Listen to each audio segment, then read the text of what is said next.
Magandang araw po, mga ka-BK. Ako po muli si Boy Capre. At meron na naman po tayong bagong kwentong ibabahagi sa inyo. Ito po ay ibinahagi rin ng isa sa ating tagapakinig. Tunghayan po natin ang kwento. Sa baybayin ng Las Piñas, taong 1980s. Isa ako sa kilalang naglalako, nagtitinda, at may-ari ng isang asinan. Ako si Andres, na lumaki sa mga mangingisdang mga magulang. Bihira ang mga dayo nun sa aming tagong nayon. Dahil nga, bali-balita at kilala ang aming lugar na sobrang misteryoso kung aakalain. Marami daw kasing nawawalang mga paslit noon sa aming lugar. Dahil lang sabi-sabi ay may mga aswang daw na umaaligid sa amin. Noon at magpasa hanggang ngayon. Anak, mag-iingat ka sa pagpunta sa palengke ha. Umuwi ka ng maaga dahil hindi na natin alam ang panahon yun. Marami ng masasamang tao pagpapaalalang sambit ko sa aking kaisa-isang anak na lalaki na si Bornoy. Mahilig kasi siyang makipaglaro sa kanyang mga kaibigan sa palengke. Kung kaya't lagi ko siyang pinapaalalahanan na magdobli ingat sa panahong bali-balita ang mga aswang. Itay, malaki na ako, sagot ni Bornoy, sabay senyas ng kanyang daliri na may 6 na bilang. Kaya malaki na ako, di ba? Gusto kong maging sundalo paglaki ko. Kaya kayang-kaya ko yung mga masasamang tao niyan. Saka ano pa itay? Yung palo ni nanay. Napangisiyak sa sagot ni Bornoy. Ngunit sa kabila nun, ay nakaramdam pa din ako ng pangamba para sa aking anak. Hindi lamang tao anak, kundi mga nilalang ng kadiliman. Mga aswang na umaalig sa atin yun. Kaya habang hindi pa pumapatak ang 6, pwede kang maglaro. Pero umuwi ka ha. Bago mag 6, kailangan nasa bahay ka na. Hindi ko pa man tapos ang aking mga sinasabi sa aking anak, ay sumagot na ang anak ko. Dahil sa napakatatas na dila nito. Naku itay, asahan niyo sa akin yan. Wala pa ang 6, uuwi na ako agad. Maliwanag po yan. Alam ko lang sasabihin mo, magdadala ako ng asin sa palengke para kung abutan ako ng gabi, ay magagamit ko. Sambit ng aking anak habang nagmamadali. Hindi ko maipinta ang aking ekspresyon habang kumakaway siya paalis.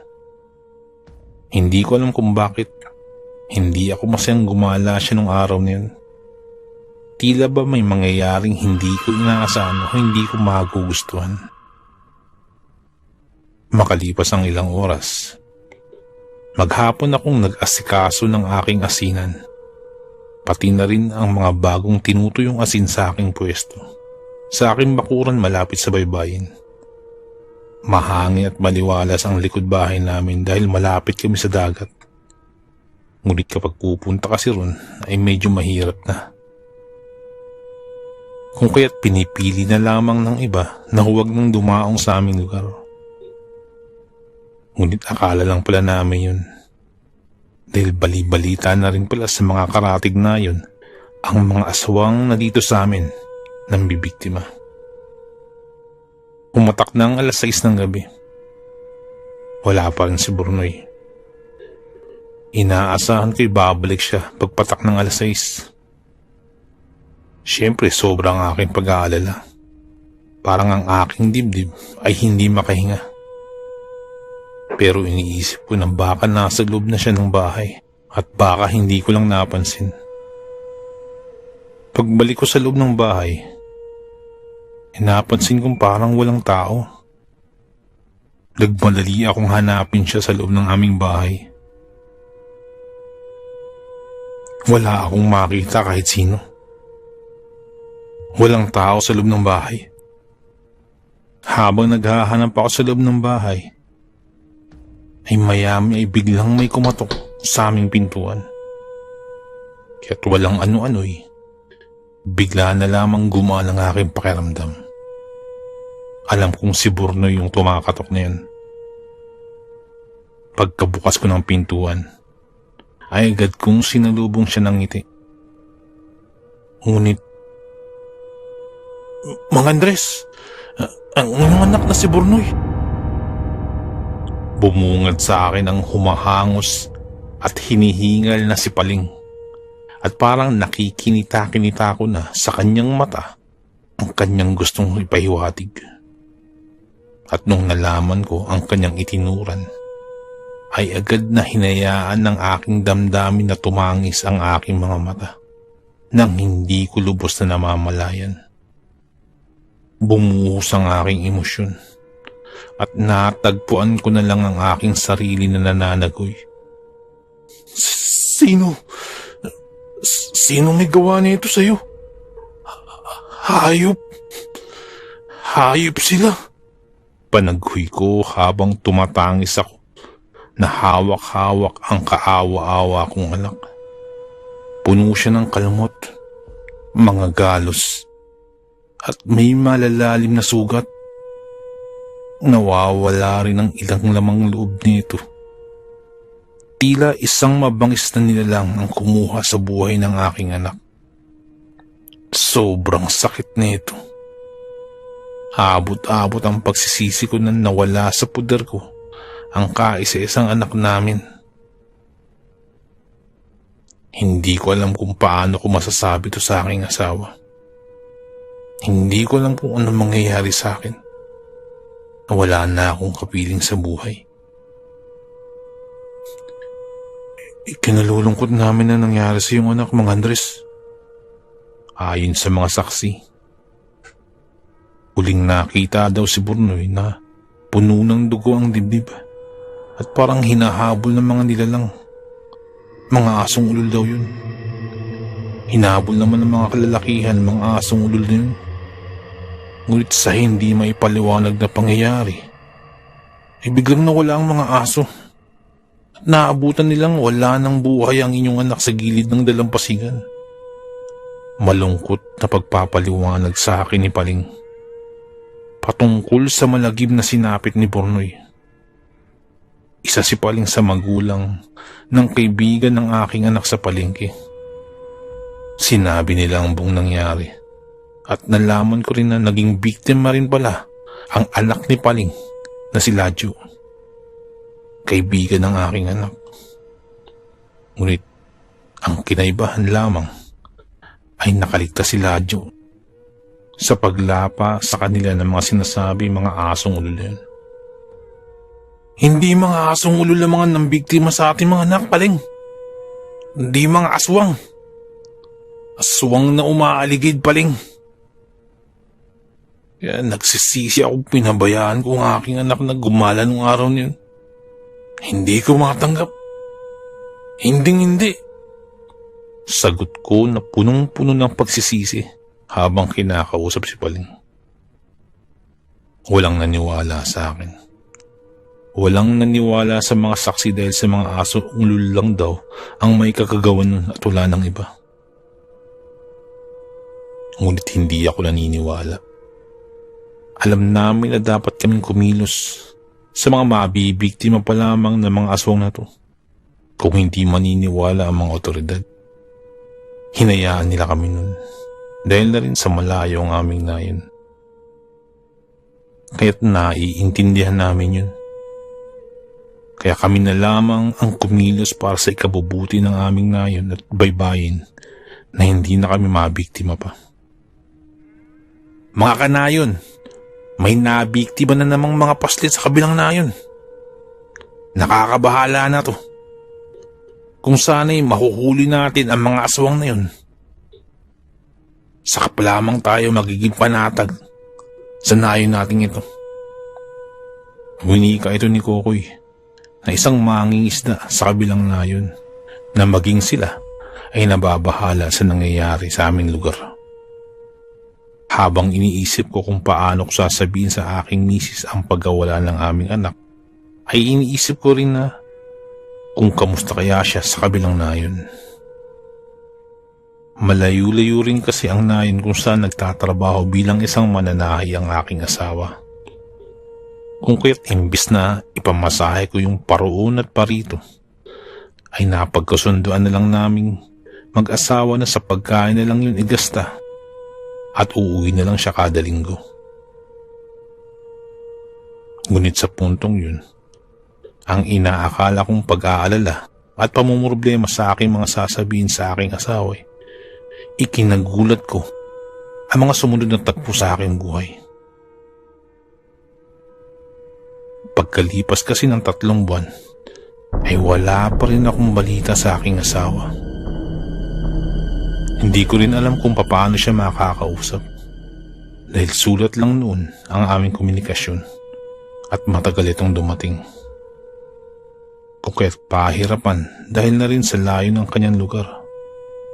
Isang sakay ng bangka at 2 biyahe pa syudad kasi sa kanila. Kung kaya't napakalayo talaga. At walang mag-aasikaso sa asinan kung aalis ako. Habang matutog ang usaping aswang sa aming mga nayon, ay niisipang umuwi ng mga taga-ibang lugar sa kanilang mga tirahan. Dahil na rin sa takot upang makaligtas sa mga sinasabing mga aswang na umaatake tuwing gabi. Doon ko ikinagulat nang bigla na lamang umuwi ang aking asawa nang hindi ko namamalayan. At isang revelasyon ang aking nadiskubre sa kanyang pananatili sa ibang karatig na yun. Sino ang paslit na yan? 2 taong gulang, Alma. 2 taon mo kaming niloko ng anak mo si Bornoy.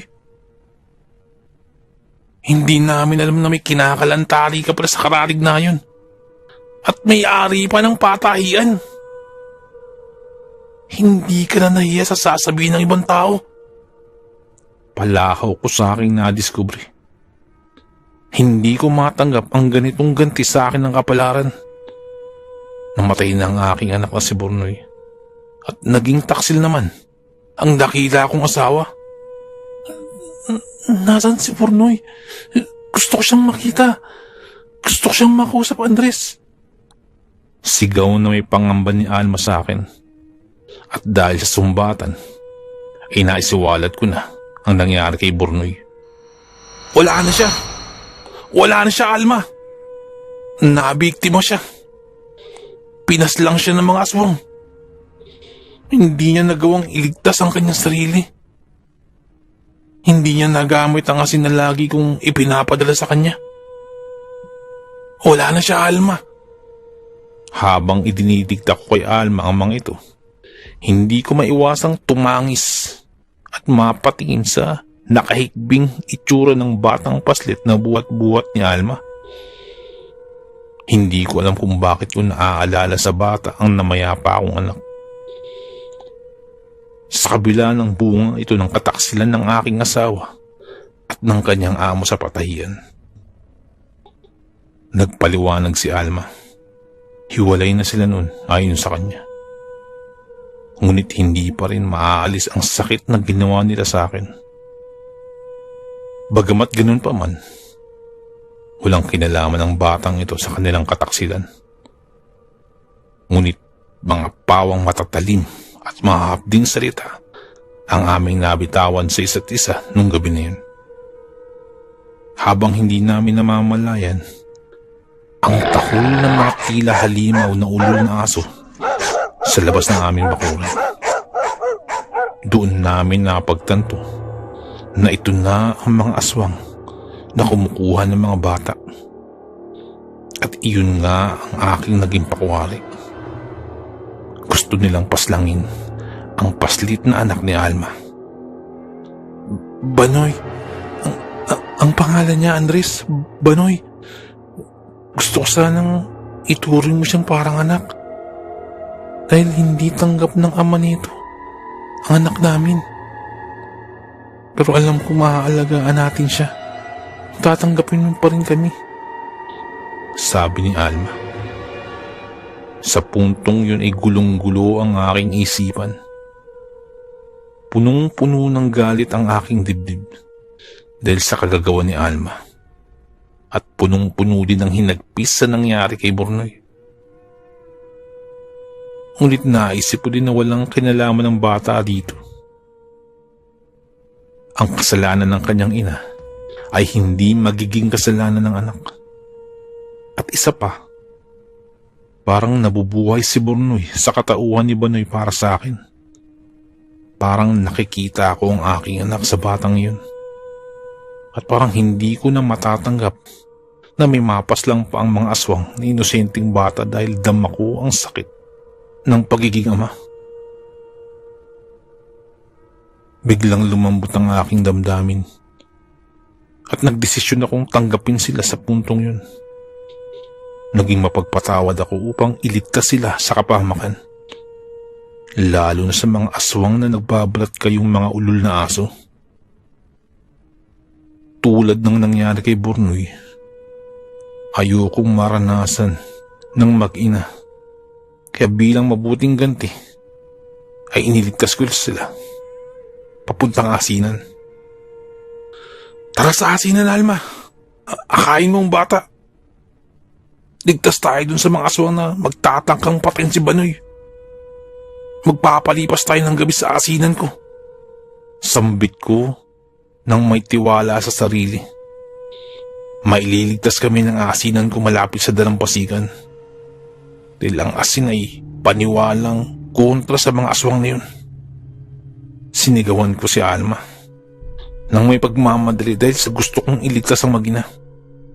At kaagad-agad naming tinakbo ang asinan ko na nasa dalampasigan. Paglabas namin ay madilim na ang paligid.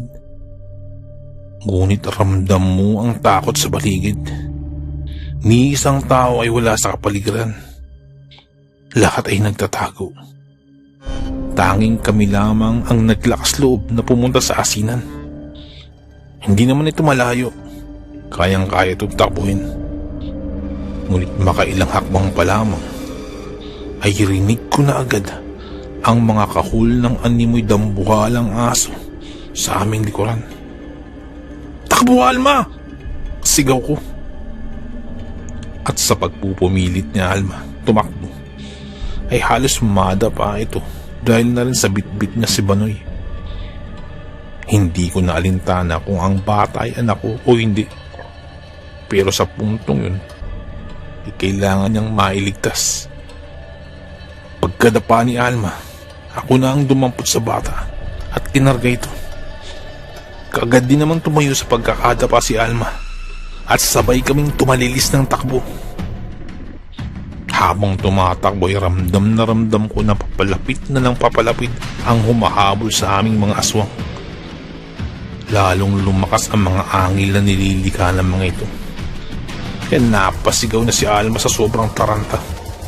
At maging si Banoy ay napaiyak na habang karga-karga ko. Sa awa ko sa bata, inakap ko ito ng mahigpit habang tumatakbo. Sa puntong yun ay parang nagbalik alaala sa akin si Bornoy. Nasa isip-isip ko, hindi niyo makukuha ang batang tumula sa akin.